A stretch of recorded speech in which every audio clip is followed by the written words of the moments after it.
नमस्कार दोस्तों, बेबाक भाषा के दो टूक कार्यक्रम में आपका दिल से स्वागत है। आज फोकस सिर्फ केंद्रीय बजट पर 2024-2025 का अंतरिम बजट जो निर्मला सीतारमण जी ने 1 फरवरी 2024 को देश के सामने रखा, उसके इर्द गिर्द वाहवाही के तो बहुत से उदाहरण आपके पास हैं, लेकिन उसमें किस तरह से दलितों और आदिवासियों के पैसे की बंटवारी की गई है, उसे गायब किया गया है, कम खर्च किया गया है, यह सब आज इस कार्यक्रम के जरिए मैं आपके साथ साझा करूंगी। आंकड़े बहुत बड़े हैं, थोड़ा सा चौंकना बहुत जरूरी है, क्योंकि हम सब जानते हैं मोदी सरकार 2014 से लेकर अभी तक हर चीज में दलितों और आदिवासियों का जिक्र जरूर करती है, लेकिन हर बजट में, तकरीबन हर बजट में उसने उनके हिस्से के पैसे मारे हैं। और 2024 का जो अंतरिम बजट पेश किया निर्मला जी ने, उसमें दलितों के हिस्से के 1,66,000 करोड़ रुपए, जी हां, ये जो आपको स्क्रीन पे दिख रहा है आंकड़ा, ध्यान से देखिए 1,66,000 करोड़ रुपए सिर्फ दलितों के बारे हैं। और आदिवासियों का बजट अगर आप देखिए तो उसमें 84,000 करोड़ रुपए की बंटवारी की गई है। यह बंटवारी पर्दे के पीछे से की गई है, क्योंकि पर्दे के बाहर तो यह दावा किया गया है कि बड़े पैमाने पर दलितों और आदिवासियों के लिए पैसा खर्च किया गया है, आवंटन किया गया है, लेकिन सबसे चौंकाने वाली बात है कि दलितों के नाम पर जो पैसे खर्च किए गए, आदिवासियों के नाम पर जो पैसे खर्च करने की योजना बनाई गई है, यानी आवंटन किया गया है, उसमें यूरिया सब्सिडी पे खर्चा है, और तो और सड़क निर्माण पर भी उसी के तहत खर्चा है। प्रधानमंत्री जो किसानों को राहत देते हैं, उसमें भी इसी बजट से पैसा खर्च किया गया है। यानी आंकड़ों के भीतर की जो कहानी है वह देखिए मेरे साथ।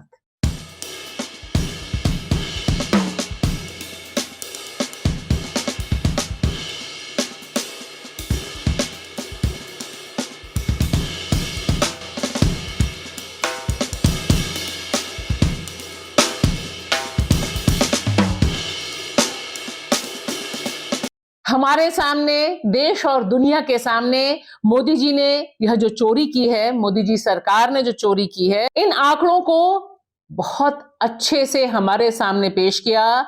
एनसीडीएचआर से जुड़ी हुई बीना पल्लीकल ने, ग्लोबल फोरम के पॉल दिवाकर और दलित आर्थिक आंदोलन के अधिकांता ने, इन तीनों लोगों ने सामने हमारे रखा कि किस तरह से जो सरकार को बजट होता है, बजट में आबादी के हिसाब से आवंटन करना होता है दलितों और आदिवासियों के लिए, उस पैमाने पर किस तरह से फर्जीवाड़ा किया गया, सामने कुछ दिखाया गया, लेकिन वह आवंटन छोटी छोटी सड़कों से दूसरी जगहों पर भेज दिया गया। और यह चोरी या यह बंटवारी अपने आप में बहुत ऐतिहासिक है।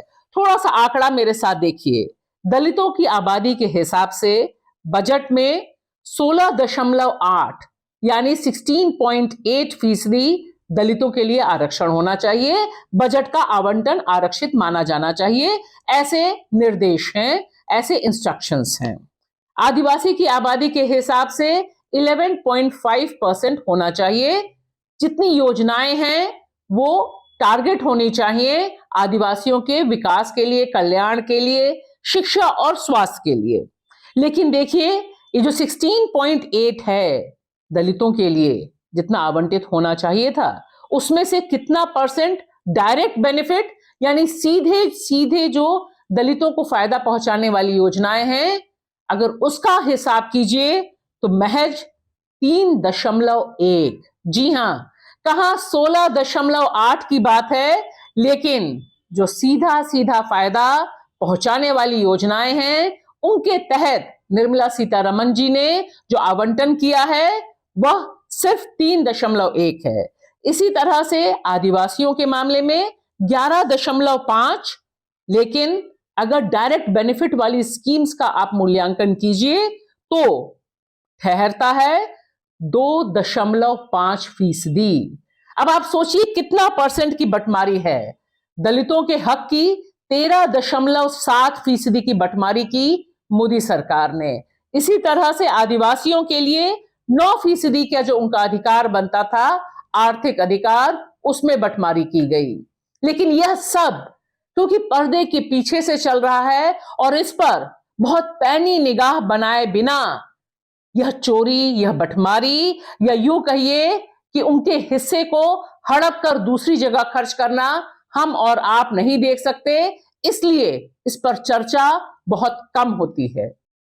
मैं आपको दिखाना चाहूंगी यह रिपोर्ट बहुत अहम रिपोर्ट है। इस रिपोर्ट का तमाम लोगों को अध्ययन करना बेहद जरूरी है क्योंकि इसके जरिए दलित आदिवासी बजट मूल्यांकन किया गया 2024-2025 का, और इसमें जो एक बात बहुत साफ साफ उभर कर आई कि दलित बच्चों में, आदिवासी बच्चों में, स्टूडेंट्स में जो पढ़ने की जिज्ञासा है, जो स्कॉलरशिप्स की जिज्ञासा है, उसे किस तरह से कैद कर दिया गया है। यानी जो अहम योजनाएं हैं दलित बच्चों के आरक्षण के लिए, उनको शिक्षा में मिलने वाली स्कॉलरशिप्स के लिए, उन सब पर या तो कटौती की गई है या जिस तरह से इजाफा होना चाहिए था उस तरह से इजाफा नहीं किया गया। यहां पर खास उल्लेख करना चाहूंगी कि जो बच्चे, कम से कम इस वंचित समाज से जो बच्चे आते हैं, दलित और आदिवासी समाज से, उनके भीतर पिछले 10-15 सालों में विदेश जाकर पढ़ने और जाति और बाकी जो पिछड़ापन है उससे तोड़ते हुए आगे बढ़ने की आकांक्षा बहुत तेजी से बढ़ी है। लेकिन यह बजट उनके इन सपनों पर कुठाराघात करता है।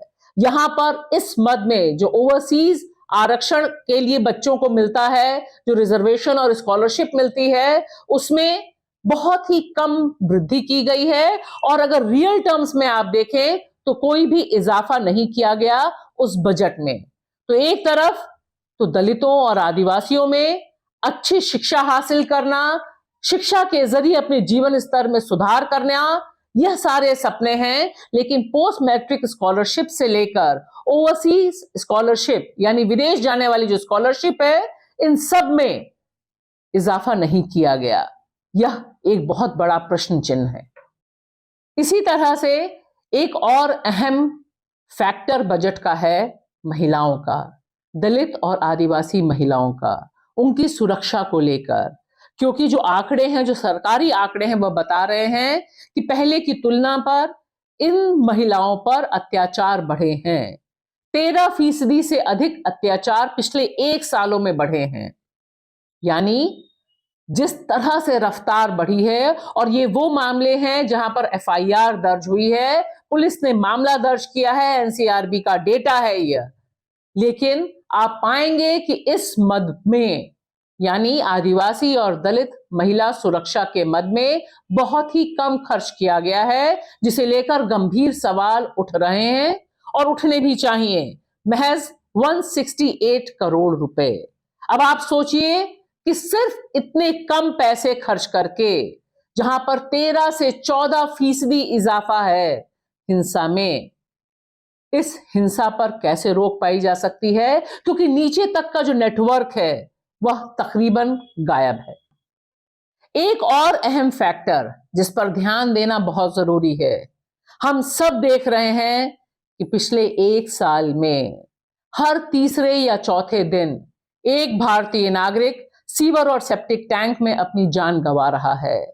इतने लोग सरहद पर भी नहीं मरते हैं, इतने लोग देश के भीतर अन्य बीमारियों से भी नहीं मरते हैं, जिस तरह से जाति की ये जो गंदगी है, सीवर और सेप्टिक टैंक में सफाई, मैनुअल स्कैवेंजिंग की वजह से जो मौतें हो रही हैं।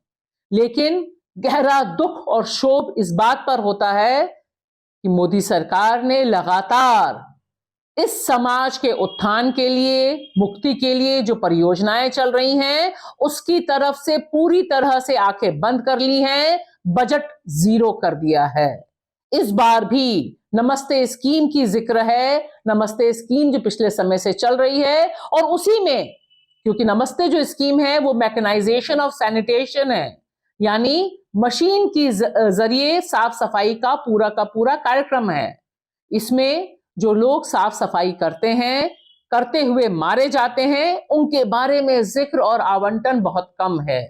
और यहां पर इस बार फिर इस बजट में सफाई कर्मचारी समाज के साथ बड़ा धोखा हुआ है, क्योंकि अभी तक की जो योजनाएं थी, उन योजनाओं में आवंटन पहले से बंद था और इस बार भी उसी तरह की अनदेखी सरकार ने रखी है और कहीं से भी कोई टारगेट नहीं सामने रखा है कि सीवर और सेप्टिक टैंक में मौतें या ये हत्याएं भारतीय नागरिकों की जो हो रही हैं, इन्हें कब तक बंद किया जाएगा। और इसके लिए जो समाज लंबे समय से मांग कर रहा है कि आवंटन बढ़ाया जाए, रिहैबिलिटेशन किया जाए और तमाम दोषियों के खिलाफ कार्रवाई की जाए, उस दिशा में यह बजट 0 बटा सन्नाटा दिखाई देता है।